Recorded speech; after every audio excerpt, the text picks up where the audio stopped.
In therapy, we talk about the 5 stages of grief: denial, anger, bargaining, depression, and acceptance. Now, when we talk about these 5 stages of grief, one of the things I explain is that once we get to that 5th stage of acceptance, you don't go back to the other 4 stages. It may take a while to get to the stage of acceptance, but we don't go back to those other 4 stages. So let me talk about those first 4 stages for just a moment. When you are in one of those first 4 stages of bargaining, anger, depression, denial, you can be in any one of those stages at any given time in your life. There's not a specific process or flow for those stages. You can be in depression and then go to anger and then go to denial and then go back to depression. But as long as you're in those 4 stages, you will probably still be feeling quite a bit of hurt and pain. So the goal in therapy we have is to break down those stages. So I educate about what bargaining means, what depressioning means when you're going through grief.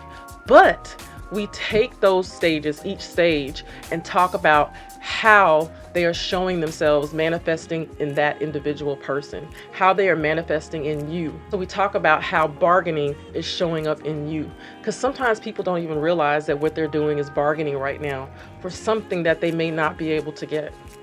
So we work through that process until we get to the point of acceptance. Acceptance is when you have learned to tolerate life, to be able to live life to the fullest and thrive without that person that you love physically being here. And I do focus on how to honor that person.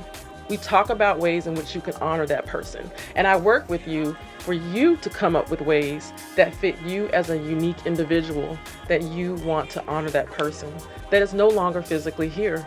But I want to reiterate, there's no prescription for grief. There's no length of time that grief should last. Honestly, right now we have a new mental health diagnosis called prolonged grief disorder because of this very fact. There is no prescription for grief. So if 10 years later, you are still finding yourself struggling in life and having challenges in life because you are grieving someone, I might assign you the diagnosis of prolonged grief disorder.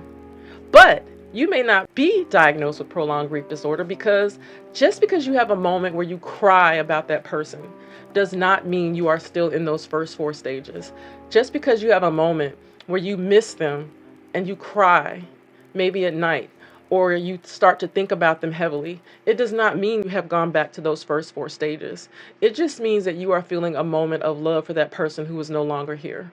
And I really work with people to not be afraid of those moments. Don't be afraid of those moments. It doesn't mean that you're falling apart.